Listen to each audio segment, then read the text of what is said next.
আসসালামু আলাইকুম, সবাই কেমন আছেন? আশা করি ভালো। ভিডিওটি দেখেই বুঝতে পারছেন আমি এখন কোথায় আছি। ভৈরব থেকে ঢাকা যাওয়ার পথে চোখে পড়লো এত সুন্দর একটি দৃশ্য, অ্যামেজিং দৃশ্য। আসলে এত সুন্দর, সবুজ আর সবুজ, মানে কলা গাছের ছড়াছড়ি আশেপাশে। চারদিকে যেদিকে তাকাই এদিকে দেখি শুধু কলার বাগান। মাঝে মাঝে চিন্তা করি ঢাকা শহরে এত কলা কোত্থেকে আসে। এখন এই ভিডিওটি দেখে বুঝতে পারলাম আর কি, যে বাংলাদেশের প্রায় 60% কলাই যায় হচ্ছে নরসিংদী থেকে।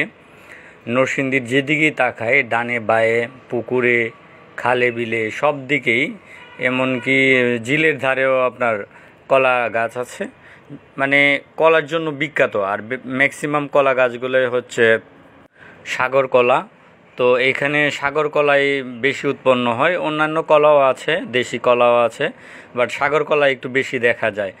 তো অনেকেই জঙ্গলের ভিতরে, তারপরে হচ্ছে যে পুকুরের পাড়ে চাষ ছাড়াই মানে কলা গাছ লাগিয়ে রাখে, এমনিতেই হয়। আর কিছু কিছু জায়গায় দেখা যাচ্ছে কলার বড় বড় বাগান, ওই বাগানে তো স্পেশালি চাষ করা হয়।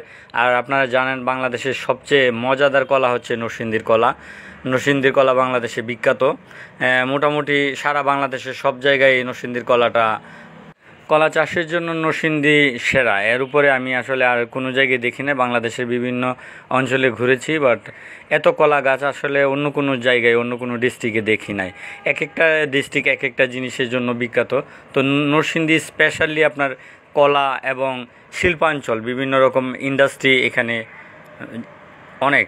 আমার ভিডিওটি যদি ভালো লাগে তাহলে প্লিজ বেশি বেশি করে শেয়ার করবেন। ধন্যবাদ সবাই।